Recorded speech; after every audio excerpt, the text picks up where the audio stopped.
कर लेते हैं झारखंड मुक्ति मोर्चा की। दरअसल झारखंड मुक्ति मोर्चा यानी जेएमएम ने बिहार चुनाव से इनकार कर दिया है। जेएमएम ने आरजेडी और कांग्रेस पर वादा खिलाफी और धोखाधड़ी का आरोप लगाया है। मंत्री सुदीव्य सोनू ने प्रेस कॉन्फ्रेंस के बाद ये जानकारी दी है। तो ये बड़ी जानकारी, बिहार की सियासत में लगातार हलचल जो है वो बनी हुई है और इसी से जुड़ा हुआ एक और अपडेट है, जहां पहले ये जानकारी थी कि महागठबंधन के हिस्से में जेएमएम जो है वो सीट शेयरिंग फॉर्मूला तय हो जाएगा और फिर उसके बाद चुनाव लड़ेंगे। लेकिन उसके बाद अब ये जो जेएमएम ने ऐलान किया है, मंत्री सुदीव्य सोनू ने प्रेस कॉन्फ्रेंस के बाद जानकारी दी है कि भाई पार्टी जो है वो चुनाव नहीं लड़ रही है। आरजेडी और कांग्रेस पर वादा खिलाफी और धोखाधड़ी का आरोप भी अब जेएमएम की ओर से लगाया गया है।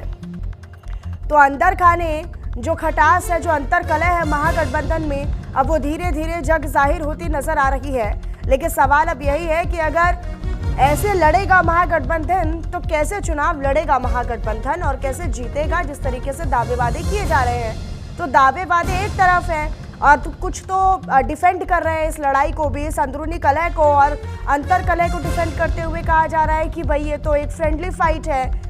लेकिन ये अंतर कलह की स्थिति है जब एक पार्टी चुनाव लड़ने से इनकार करते और फिर अपने बाकी जो ओपोजिशन के सहयोगी दल हैं, जो अपने सहयोगी दल है, उन्हीं पर धोखाधड़ी का आरोप लगाया जा रहा है।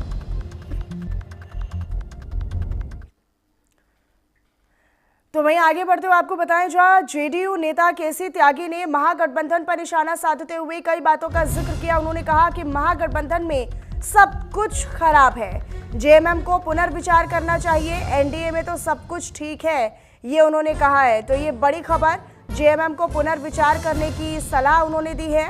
उन्होंने कहा है कि एनडीए में सब कुछ ठीक है, सब कुछ सही है, ऑल इज वेल है। तो महागठबंधन में सब कुछ खराब है और एनडीए में सब कुछ सही है, ये बात केसी वेणुगोपाल करते हुए नजर आए, केसी त्यागी दरअसल करते हुए नजर आए। आपको बताएं कि जेएमएम को लेकर उन्होंने कहा है और जेडीयू नेता केसी त्यागी ने महागठबंधन पर निशाना साधते हुए जिक्र किया है। एनडीए में सब कुछ ठीक है, इंडी गठबंधन में सब कुछ खराब है। ये कांग्रेस पार्टी और आरजेडी नेताओं की असहिष्णुता का परिणाम है कि जेएमएम गठबंधन से बाहर आया। अब जेएमएम को पुनर्विचार करना चाहिए।